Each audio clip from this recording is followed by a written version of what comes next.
Hello, users, and welcome back to another episode. I fucking got hair stuck. Hello, users, and welcome back to another episodic installation of Above It All, the show where I tell you everything.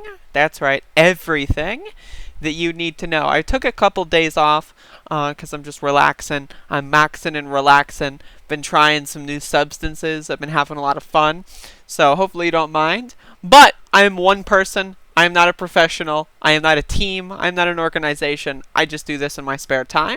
Just so happens to be that all my time is spare time. But that's not important right now. What's important is that in the next couple of months, we may have 28 million people in the United States that are homeless.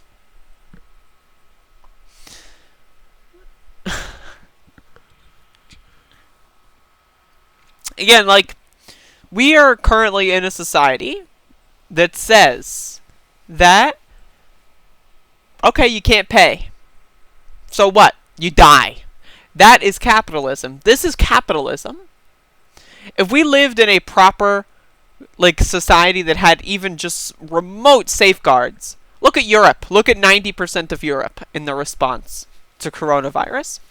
Look at countries like New Zealand that are they're fine. Everything's good. They won. They beat it. Right? And then look at us. The difference between countries that have social safety nets and the United States is we live in an anarcho-capitalist fucking hellhole. That's what this is. This is the thing I've been saying for a while now, is ever since Trump was elected, he is basically an anarcho-capitalist president. There are no safety nets. There are no safeguards. If there were safeguards, he's eliminating them. He's eliminated them. He's prevented them from being used. He's gifted trillions of dollars to corporations. This is what happens when you don't have any sort of government. Our government, on a state level, on a town level, on a fucking, on a federal level, has failed in every way to provide for the people that live here. This is looting of the treasury of our money in amounts that is just so fucking disgusting. Meanwhile, you've got 28 million people facing evictions.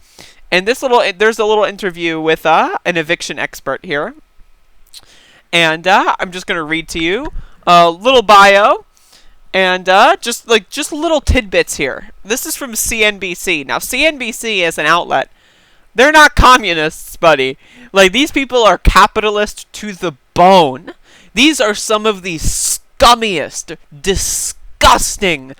These people should be thrown in a fucking prison somewhere. These are disgusting, evil scumbags that operate the fucking money-making network of CNBC, okay?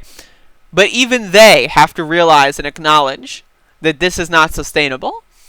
So, Emily Benfer began her career representing homeless families in Washington, D.C. Today, Benfer is a leading expert on evictions. She is the chair of the American Bar Association's Task Force Committee on Eviction and on Eviction. Shouldn't it be evictions? That's weird. And co-creator of the COVID-19 housing policy scorecard with the Eviction Lab at Princeton University. Throughout the public health crisis, Benfer has been investigating how states are dealing with evictions and sharing what she finds in a public database. So we have a little interview here from CNBC Ghouls. How does the eviction crisis brought on by the pandemic compare with the 2008 housing crisis? We have never seen the extent of eviction in such a truncated amount of time in our history. We can expect this to increase dramatically in the coming weeks and months, especially as the limited support and intervention measures that are in place start to expire. Again, a lot of these things just expire soon, and all the governors and governments and fucking federal officials are like, all right, we won. All right, we got them. 140,000 deaths, fucking hundreds of thousands of cases every few days.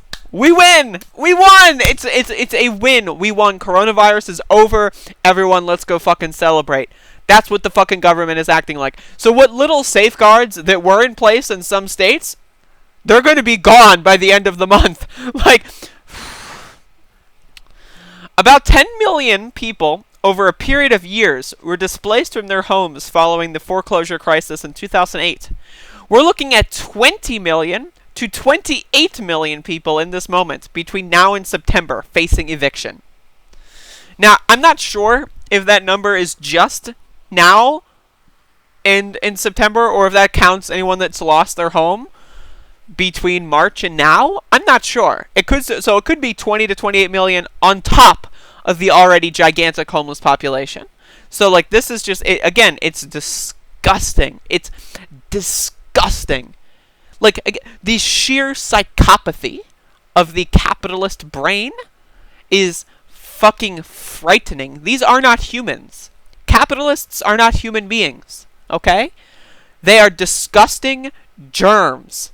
There's a reason why right-wingers are disputing the germ theory of disease. It's because they themselves are germs. They are parasites. And we do not need them. They are not human. Capitalists are not human.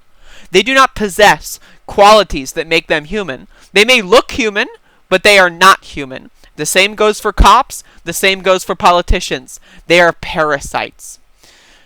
You study the intersection of housing and health. What will all of these evictions mean for people's health during the pandemic? Again, what a stupid fucking question. What a stupid fucking question. The idea that this is not something that is innately, obviously understood among every person in society, we need to get rid of them. We need to export all the parasitic losers into a fucking mountain plain somewhere and just let them fucking have at each other. Let them rip each other apart instead of ripping us apart, the innocent people that have done nothing to deserve fucking homelessness. I've had to deal with homelessness before. It's fucking awful. It's frightening having to worry about whether or not you're going to, like, wake up and someone's going to break into your house and tell you that you have to leave. I had to worry about that for years of my life. Okay? And I don't like that. And that's permanently scarred my fucking brain. I have fucking problems. Whenever I hear a car door outside my house, I think it's someone coming to take my house away. Because when I was a fucking child, that would happen multiple times a month. And we would get an excuse. My mother would find an excuse or find enough money in the couches to pay it off just a little bit more, just a little bit more. But eventually, that knock did come. And eventually, there was nothing we could do. And we lost our house. So it's one of those things where it's like the idea that this isn't something obvious. Oh, okay, you are dealing with not being able to pay for rent. That might affect your mental health. But these people are not human. Right? CNBC ghouls, capitalists, right-wingers, they're not human. They do not know, obviously, if you don't have a house to live in, or if you don't have stable housing, that's going to make you upset. That's going to raise your anxiety levels. They don't know that. They have to ask these questions because they're fucking parasites. But anyway, eviction negatively impacts the trajectory of an individual's life, and it can do that in a permanent way. Studies have demonstrated that eviction causes increased mortality and causes respiratory distress, which in the COVID-19 pandemic put people in even greater peril. It results in depression, suicides, and other poor health outcomes, and the primary response to COVID-19 has been to shelter in place. If there's an increase in homelessness, one economist estimates homelessness could rise by more than 40% this year. That could spread the virus. Again, these people are so deluded by their religion, the capitalist religion, that they're willing to kill their own. Because undoubtedly, the virus is going to kill capitalists. It already has, and it will to kill capitalists. So they're willing to sacrifice their own to take that risk just so they can make millions of more dollars. They think, okay, well, maybe my brother will die, but that's okay, because I'll get that payday. Yeah, Jeff Bezos made $40 billion. I'm going to make $30 billion. It's my payday time. I don't care if my mom dies. I don't care if my brother dies. I don't care if my daughter dies. I don't care if my cousin dies. No. All that I care about is the money, because they're fucking parasites. You've been keeping track of what states are doing to protect tenants, mostly through eviction moratoriums. How do you feel the efforts have fallen short?